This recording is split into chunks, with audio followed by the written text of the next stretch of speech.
Hi అండి, welcome back to my channel. నేను మీ వాస్విని. మన ఛానల్ ఎవరైనా కొత్తగా చూస్తున్నట్టయితే సబ్స్క్రైబ్ చేసుకోండి. ఏంటివన్నీ అనుకుంటున్నారో మీ అందరికీ తెలుసు కదా, ఇవన్నీ ఉసిరికాయలని. ఈరోజైతే మార్నింగ్ తణుకెళ్తే మార్కెట్లో కనిపించినాయి ఫ్రెష్గా. ఇంకా మనం ఊరుకుంటామా, ఒక 1/2 కిలో తీసుకొచ్చేసామన్నమాట.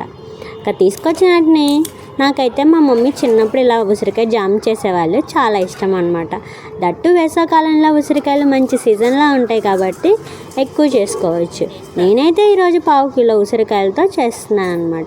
ఒక 1/2 కిలో ఉసిరికాయలని తీసుకుని నీట్గా వాష్ చేసేసుకుని మీ స్వీట్కి తగ్గట్టు షుగర్ అయితే యాడ్ చేసుకోవాలి. నేనైతే ఒక 100 గ్రామ్స్ యూస్ చేస్తున్నాను ఇక్కడ. సో ఉసిరికాయలు, షుగరు, కొంచెం వాటర్ పోసుకుని ఇంకా అలా కుక్ చేసుకుంటామే, అది కలర్ చేంజ్ అయ్యేంతవరకు. ఇక్కడైతే మా అత్తగారు చింతపండు క్లీన్ చేస్తున్నారనమాట. చింతపండులోంచి గింజలన్నీ తీసి సపరేట్ చేస్తున్నారు. పక్కింటి ఆంటీ వాళ్ళు కూడా వచ్చి హెల్ప్ చేస్తున్నారు అనుకోండి. వాళ్ళ మమ్మీ కూడా హెల్ప్ చేస్తున్నారు. గింజలు అవి తీసేస్తే ఆ ఆంటీ ఆ పైన ఉన్నవన్నీ తీసేస్తారనమాట. మధ్య మధ్యలో నేనైతే ఇలా ఉసిరికాయ జామ్ని ఇలా కలుపుకుంటున్నాను. చూస్తున్నారు కదా, ఆల్మోస్ట్ కుక్ అయిపోతానికి దగ్గరికి వచ్చేసింది. ఇలా ఇంకా ఏమీ చేయాల్సిన అవసరం లేదు. ఇలా కనుక చేసుకుంటే ఆల్మోస్ట్ 6 months వరకు ఎలాంటి ఫ్రిడ్జ్లో లేకోకుండా కూడా దీన్ని స్టోర్ చేసుకోవచ్చు. తినడానికి మాత్రం పుల్లగా తీయగా భలే ఉంటుంది టేస్ట్ మాత్రం. ఇంకా అసలు వాటర్ కానీ ఏం యాడ్ చేసుకోవాల్సిన లేదు.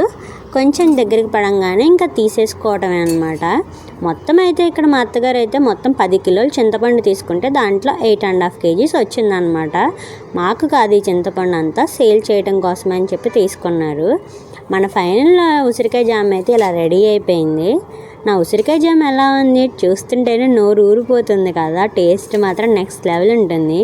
ఇంకా మనం ఊరుకుంటామా, ఇంత ఉసిరికాయ జామ్ చేసిన తర్వాత అందులో అందరికీ కొంచెం కొంచెం కొంచెం కొంచెం పెట్టేశామన్నమాట. అబ్బా, ఇలాంటివన్నీ చూస్తే ఎంత సాటిస్ఫాక్షన్గా ఉంటుందో మనం చేసుకున్నవన్నీ. అది చూస్తున్నారు కదా, పాకం అంతా తేనె వేసి చేసినట్టుగా ఉంది కదా, భలే కలర్ టర్న్ అవుట్ అయింది. ఇంకా అసలు ఎలాంటి కలర్స్ ఏమి యూస్ చేయాల్సిన లేదు, ఆటోమేటిక్గా ఇదే కలర్ చేంజ్ అయిపోతుంది. కొంచెం దగ్గరికి పడంగానే ఇలా ఆఫ్ చేసేసుకుంటే సరిపోతుంది అనమాట. మొత్తానికి మన ఉసిరికాయ జామ్ అయితే రెడీ అయిపోయింది. చూస్తున్నారు కదా ఈ చీపుర్లు ఒక్కొక్క చీపురి వచ్చేసి 350 రూపీస్ అంట. ఇలా చీపుర్లు అన్నీ తీసుకుని ఒక్కొక్క చీపురు నుంచి ఇప్పుడు 2-3 చీపుర్స్ వస్తాయి అన్నమాట.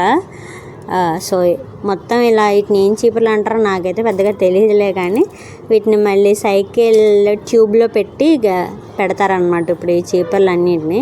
ఇలా చీపుర్లు, చింతపండు, కారాలు, మెంతులు రకరకాలు అన్నీ కొంటూ ఉంటారు మా అత్తగారు ఈ వేసవకాలంలో. మొత్తం అయితే మా ఇంట్లో వాళ్ళందరూ కలిసి, చుట్టుపక్కల వాళ్ళందరూ కలిసి చింతపండుని అయితే క్లీన్ చేసేసారు. ఎప్పుడో 2ంటికి కూర్చుంటే 4ంటికల్లా క్లీన్ అయిపోయిందనమాట. అలా మధ్య మధ్యలో ఆయిల్ రాసుకుంటూ అయితే క్లీన్ చేస్తారన్నమాట అంటుకోకుండా.